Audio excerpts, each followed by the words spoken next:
O tema da noite, da pregação dessa noite, são vestes limpas.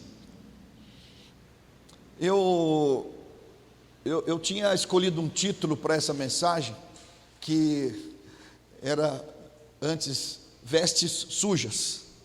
Mas quando os irmãos estavam preparando esse slide onde temos a mensagem da noite, eu entendi no meu coração de mudar para vestes limpas, né?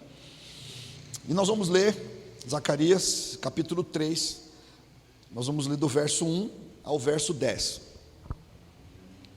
Eu vou ler aqui na NVI, e diz assim a palavra de Deus: E ele mostrou-me o sumo sacerdote Josué, o qual estava diante do anjo do Senhor, e Satanás estava à sua mão direita para se lhe opor. Mas o Senhor disse a Satanás: O Senhor te repreenda, ó Satanás. Sim, o Senhor, que escolheu Jerusalém, te repreenda. Não é este um tição tirado do fogo? Josué, vestido de vestes sujas, estava diante do anjo. Então respondeu aos que estavam diante dele, dizendo: Tirai-lhe estas vestes sujas. E a Josué disse: Eis que tenho feito com que passe de ti a tua iniquidade, e te vestirei de vestes finas. E disse eu: Ponham-lhe uma mitra limpa sobre a sua cabeça.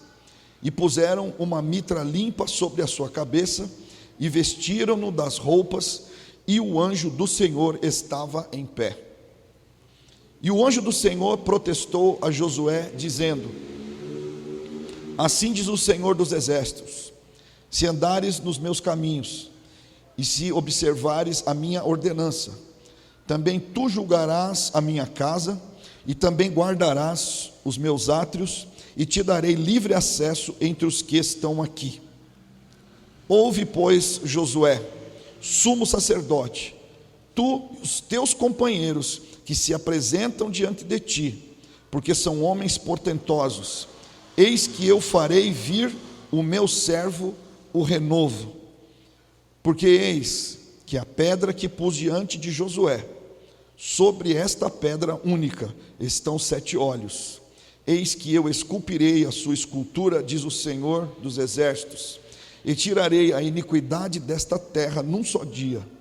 Naquele dia, diz o Senhor dos exércitos, cada um de vós confidará o seu próximo para debaixo da videira e para debaixo da figueira. Amém?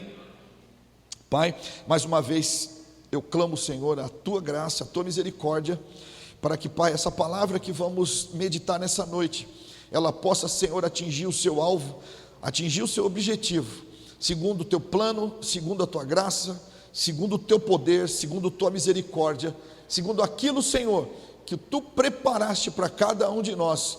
Eu oro, Pai, na autoridade que há no nome de Jesus, eu oro, Senhor, pedindo graça e poder nessa noite. Amém. Irmãos, o texto que nós lemos aqui fala de uma cena, fala de um quadro, fala de um homem com as vestes sujas. E o problema das vestes, o problema das roupas, o problema da vestimenta, é um problema que já começou no Éden. Desde o Éden, o homem sente a necessidade de cobrir o seu corpo. Antes da queda, antes do homem desobedecer a Deus, o homem estava vestido de inocência. Vestido de inocência.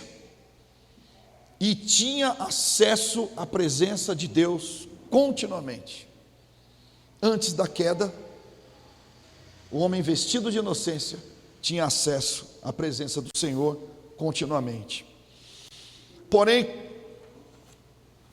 com a depravação aplicada pelo pecado, quando o homem descobriu que estava nu, porque aquela inocência lhe foi tirada, a glória que estava sobre ele foi tirada. E nessa situação, o homem nu, o homem despido, o homem exposto, ele foge da presença do Pai, ele foge da presença do Criador, ele foge da presença de Deus, ele foge por causa da culpa, ele foge por causa da vergonha. A vergonha e a culpa é aquilo que faz com que nós fujamos da presença de Deus, porque diante de um Deus santo, diante de um Deus que aplicou a sua santidade, o seu poder, que todos os homens podem ver, até mesmo na criação, os homens fogem da presença de Deus, porque não querem que a sua culpa, não querem que seus pecados, não querem que a sua nudez seja exposta. Então ele nega muitas vezes essa culpa, ele nega essa vergonha, e ele nega que ele precisa estar na presença de Deus. Segundo a tradição judaica, as vestes são a glória do homem. Como nós, por exemplo, irmãos, nos vestimos, né? Nós nos vestimos da melhor maneira possível. Por quê? Porque nós estamos andando em público e nós seremos vistos. Então nós levamos em conta a maneira como nós estamos vestidos. Nós nos preocupamos se as nossas roupas estão limpas, se elas não estão com defeitos, se elas não estão rasgadas, se elas não estão, se elas estão combinando. Eu aprendi desde pequeno que a gente usa sapato preto com cinto preto, né? A Simone às vezes fala para mim: olha, você está usando um sapato marrom, mas esse cinto marrom não é do mesmo tom do sapato, né? Então a gente, quando se apresenta, a gente procura vestir as melhores roupas. A banda, os Beatles, na década de 60, eles diziam o seguinte: nós não queremos parecer ridículos, por isso nós escolhemos bem as nossas roupas. Ou seja, a roupa que você usa, ela tem essa função. E como na tradição judaica diz que as vestes são a glória do homem, as roupas que você usa falam muito a seu respeito. O jeito como você se veste fala muito a seu respeito. Agora, diante da presença de Deus,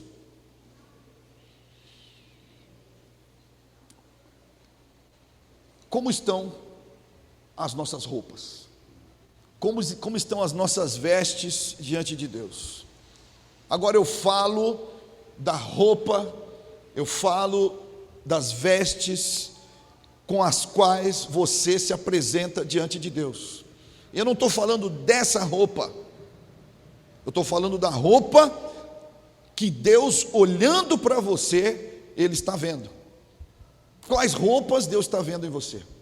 Ou como estão as roupas que você está se apresentando diante de Deus?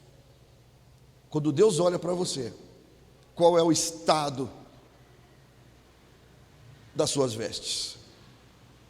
Então a cena que nós vemos aqui no texto que nós lemos é a cena do sumo sacerdote Josué. Ele estava diante do anjo do Senhor, e a Bíblia fala que do seu lado direito, a sua mão direita, estava Satanás, pronto para o acusar.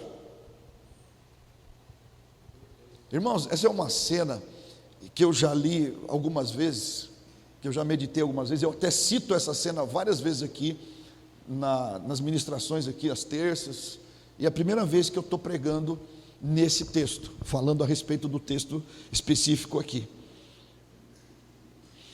Nós vemos uma pessoa chamada por Deus, nós vemos uma pessoa vestida conforme o padrão de Deus para a vida dele, Porque o sumo sacerdote aqui, ele está vestido com os trajes sacerdotais. Ele está usando o turbante sacerdotal. E ele está diante do anjo do Senhor para executar o seu trabalho como sacerdote. O texto que está aqui no Antigo Testamento fala do sacerdote, que é aquele que tinha, entre outras tarefas, a tarefa de ensinar o povo a lei de Deus e também de apresentar a Deus as necessidades do povo, de apresentar a Deus os sacrifícios por causa do pecado do povo. E como pode agora esse homem, estando com as vestes sujas, desempenhar o seu trabalho? O texto fala que Satanás está diante dele para se opor a ele, está diante dele para o acusar. As roupas sujas do sumo sacerdote, elas são um sinal, não só do pecado do sacerdote, mas também do pecado de todo o povo. Não se esqueçam que o sacerdote é aquele que representa o povo diante do Senhor. E as suas roupas sujas, elas falam do pecado dele e falam do pecado do povo. E essa acusação do diabo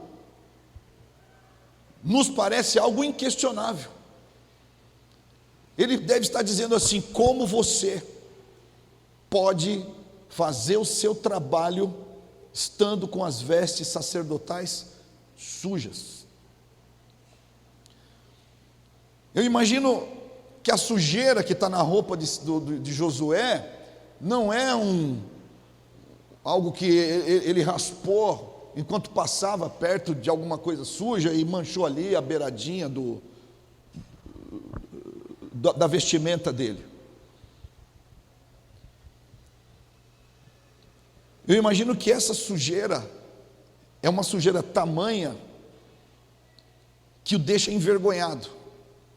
É uma sujeira tamanha que a culpa dele trava a vida dele. A culpa dele impede que ele avance. A culpa e a vergonha. E o nosso adversário,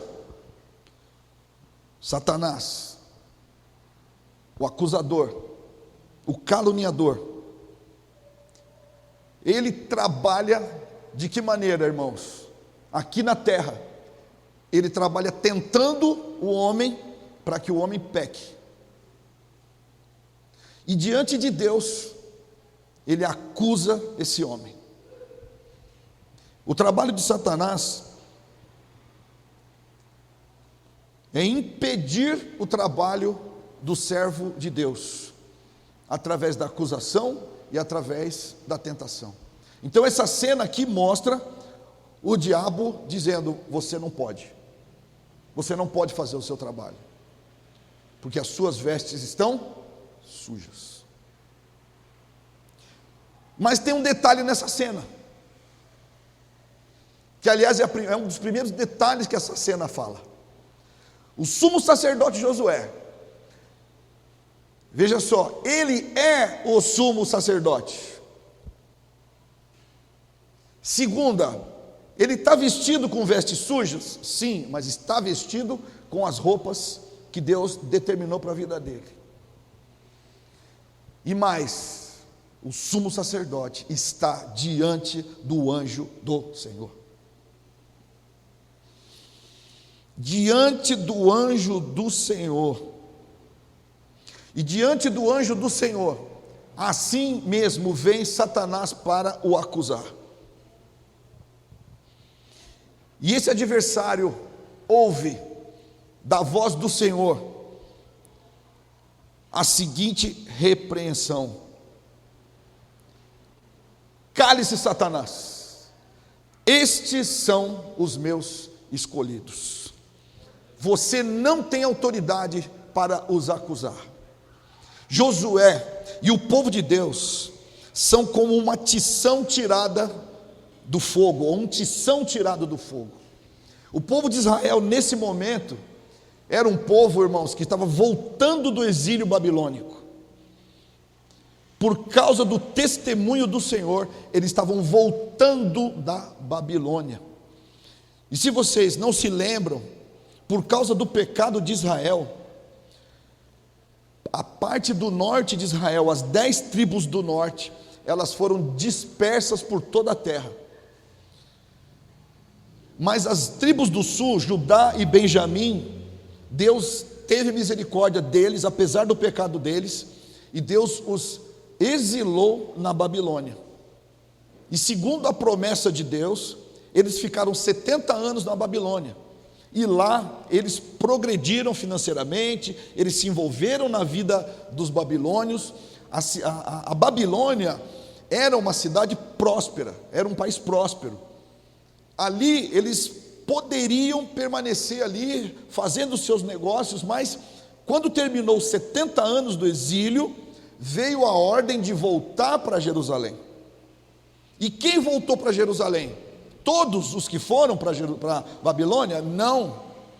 Somente voltou para Jerusalém as pessoas que guardavam no seu coração o testemunho do Senhor. Aqueles que confiavam na palavra de Deus e voltaram para Jerusalém, e lá começaram a reconstruir a cidade e restabelecer o ministério sacerdotal ali. Esse foi o povo que voltou para Jerusalém, e esse é o povo que a Bíblia fala que é um tição tirado do fogo. É alguém que foi provado na fornalha e guardou o seu testemunho diante do Senhor. De maneira, irmão, irmã, eu e você, nós nos encontramos nessa classe de pessoas que vive no mundo, mas não faz parte do mundo. Estamos nessa terra, mas não fazemos parte da situação, do estilo de vida dos homens dessa terra. Nós somos pessoas, irmãos, apesar da nossa potencialidade, capacidade e muitas vezes ação de pecado, nós não temos prazer no pecado. Nosso testemunho é que nós somos chamados para ser santos, e quando nós andamos fora da vontade de Deus, o nosso prazer, nossa alegria não está nisso. A nossa alegria é estar diante do anjo do Senhor. A nossa alegria é estar diante da face do Senhor. Esse é o nosso prazer, essa é a nossa alegria. E quando essa acusação chegou, o Senhor mesmo tratou de repreender o acusador, dizendo: não acuse os meus escolhidos.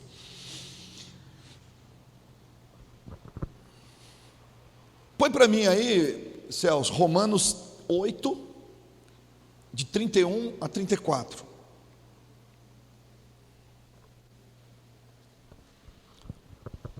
Que diremos, pois, diante dessas coisas? Se Deus é por nós, quem será contra nós? Aquele que não poupou seu próprio filho, mas o entregou por todos nós, como não nos dará com ele e de graça todas as coisas? Quem fará alguma acusação contra os escolhidos de Deus? É Deus quem os justifica. Quem os condenará? Foi Cristo Jesus que morreu, e mais, que ressuscitou e está à direita de Deus e também intercede por nós. E o texto nos fala que não foi o próprio Josué que trocou as suas roupas. Não foi o próprio Josué que, diante da acusação e da evidência de que seus trajes estavam sujos, não foi ele que saiu dali e trocou suas roupas. E nem no Éden foi assim. Quando Adão estava vestido com aquelas folhas, aquela roupa feita de folhas, quem veio ao encontro dele foi o próprio Deus. Foi o próprio Deus que trocou as roupas de Adão. E é o próprio Deus que faz isso todas as vezes diante dos seus escolhidos. É o próprio Deus que troca as nossas roupas. É o próprio Deus que tira as nossas vestes sujas e nos coloca vestes limpas. Isaías, por favor, Isaías 61, verso 10. Desde o Éden, é o Senhor que tem feito isso na vida dos pecadores. É grande o meu prazer no Senhor, regozija-se a minha alma em meu Deus, pois Ele me vestiu com as vestes da salvação, e sobre mim pôs o manto da justiça, qual o noivo que adorna a cabeça como um sacerdote, qual noiva que se enfeita com joias. Porque assim como a terra faz brotar a planta e o jardim, faz germinar a semente, assim o soberano, o Senhor, fará nascer a justiça e o louvor diante de todas as nações. É o Senhor que troca as suas roupas, é o Senhor que troca as suas vestimentas, é Ele que te veste de glória e de justiça. E eu queria também que você colocasse para nós aí, caminhando para o final, 1 João capítulo 1, verso 7. Esse é um versículo que a gente mais fala aqui na igreja. Se porém andarmos na luz, como Ele está na luz, temos comunhão uns com os outros, e o sangue de Jesus, seu Filho, nos purifica de todo pecado. Quando nós vemos essa cena aqui, um homem com vestes sujas, mas era um homem que estava diante da presença do Senhor. Um homem impedido de trabalhar, de exercer o seu ministério, mas era um homem que estava na presença do Senhor. Na presença do Senhor. É nessa presença do Senhor que nós somos restaurados. Ainda que você esteja se sentindo derrotado, ainda que você esteja se sentindo vencido, ainda que o Satanás esteja te acusando de coisas que você realmente fez, ainda que sejam verdadeiras as acusações do diabo, existe uma verdade que ainda é mais poderosa do que qualquer verdade que Satanás tenta lançar sobre nós. É que o sangue de Jesus Cristo nos purifica de todo pecado. Ninguém pode lançar acusação contra os escolhidos de Deus, porque Ele mesmo é quem os justifica. É Ele mesmo que derramou o seu sangue, é Ele mesmo, o próprio Deus, que enviou seu Filho para levar sobre si as nossas culpas. E é um perdão, irmãos, que vem sobre nós, é um perdão que vem decorrente do sacrifício de Jesus por nós. O nosso pecado foi castigado em Jesus. E para terminar, eu queria ler com você o que está em Apocalipse, capítulo 7. Nós vamos ler do 13 ao 17.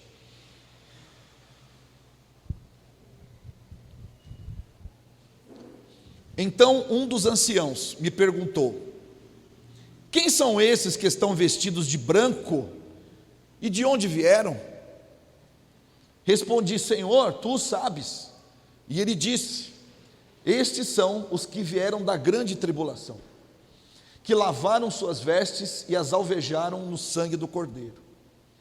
Por isso eles estão diante do trono de Deus e o servem dia e noite em seu santuário.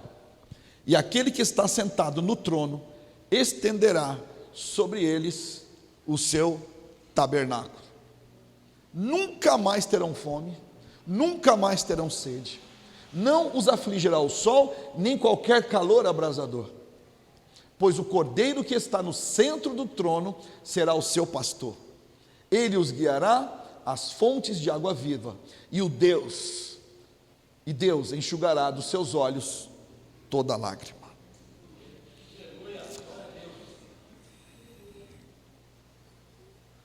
Irmãos, é natural que quando nós nos sentimos acusados e nos sentimos culpados, assim como Adão, é natural que nós fujamos da presença de Deus. É natural que nós evitemos estar no meio dos irmãos. É natural que a gente diga: não posso, não sou digno, não posso abrir minha boca, não posso ministrar. É natural que isso aconteça, porque é o que acontece.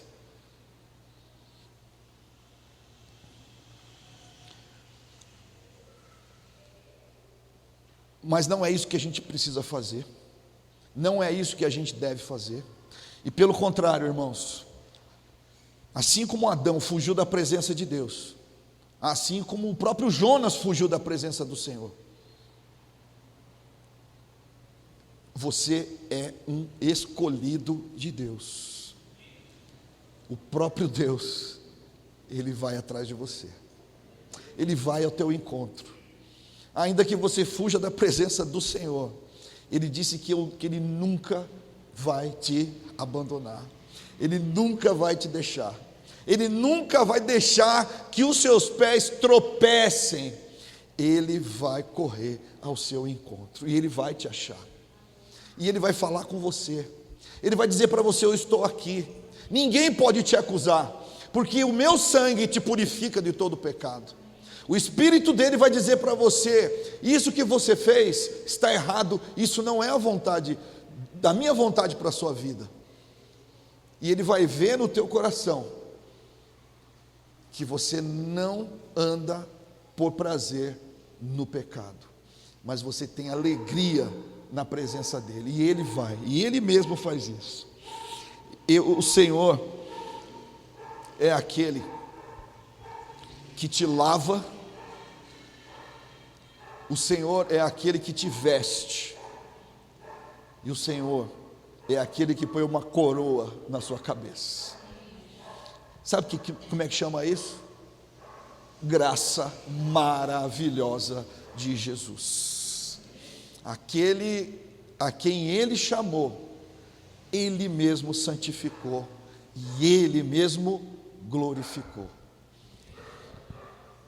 Ponha a tua confiança no Deus, que é um Deus de graça e de misericórdia.